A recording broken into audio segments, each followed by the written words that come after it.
November 13, 2020, Biyernes ng 32 linggo sa ikaraniwang panahon.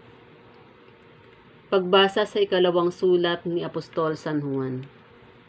Hirang naginang, labis kong ikinagagalak na makitang namumuhay ayon sa katotohanan ang ilan sa iyong mga anak, alinsunod sa utos sa atin ng Ama.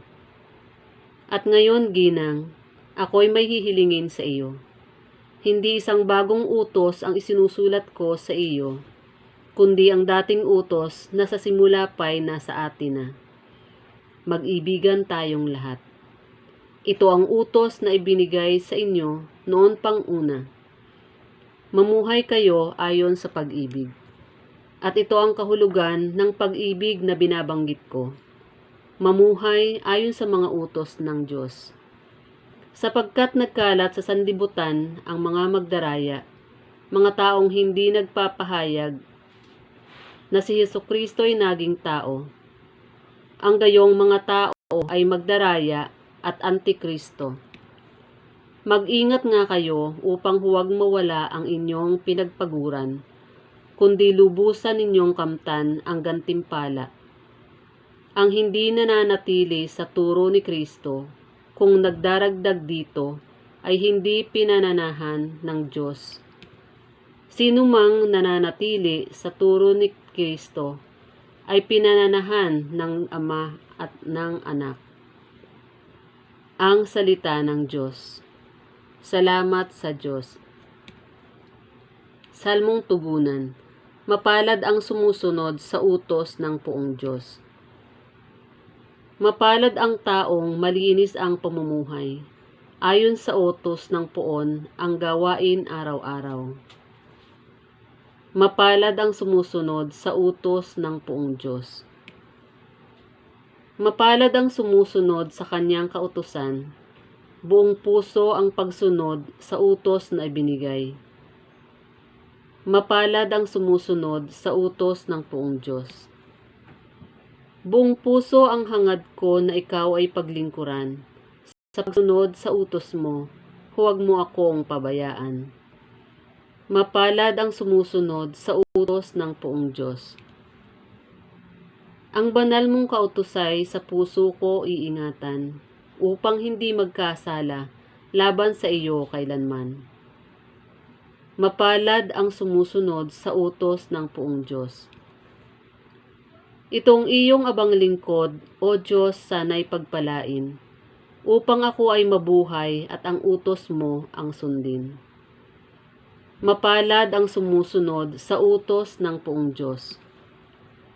Buksan mo ang paningin ko pagkat nananabik masdan, yaong idudulot sa akin ng iyong aral.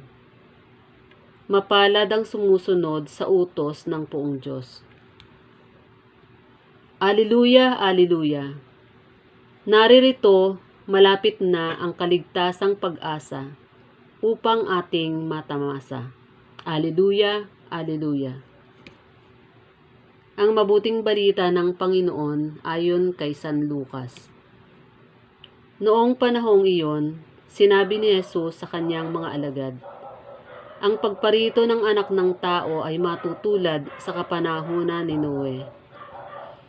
Noon, ang mga tao'y nagsisikain at nagsisiinom, nag-aasawa, hanggang sa araw na sumakay si Noe sa daong. Doon dumating ang baha at namatay silang lahat.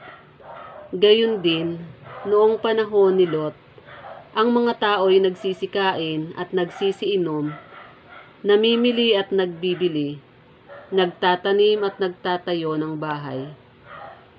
Ngunit ng araw na umalis si Lot sa Sodoma, umula ng apoy at asupre, at natupok silang lahat. Gayon din sa pagdating ng anak ng tao.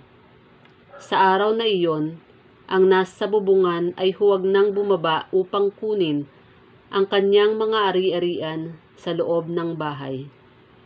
Ang nasa bukid ay huwag nang umuwi. Alalahanin ninyo ang nangyari sa asawa ni Lot. Ang sinumang magsumikap na iligtas ang kanyang buhay ay mawawala nito. Ngunit ang sinumang mawalan ng kanyang buhay ay siyang makapagliligtas nito. Sinasabi ko sa inyo, may 2 lalaking natutulog sa isang higaan sa gabing iyon. Kukunin ang isa at iiwan ang isa. May 2 babaeng magkasamang gumigiling. Kukunin ang isa at iiwan ang isa. May 2 lalaking gumagawa sa bukid. Kukunin ang isa at iiwan ang isa. Saan po, Panginoon? Tanong ng kanyang mga alagad.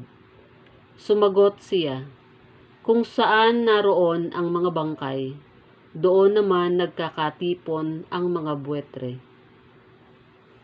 Ang mabuting balita ng Panginoon. Pinupuri ka namin, Panginoong Hesukristo.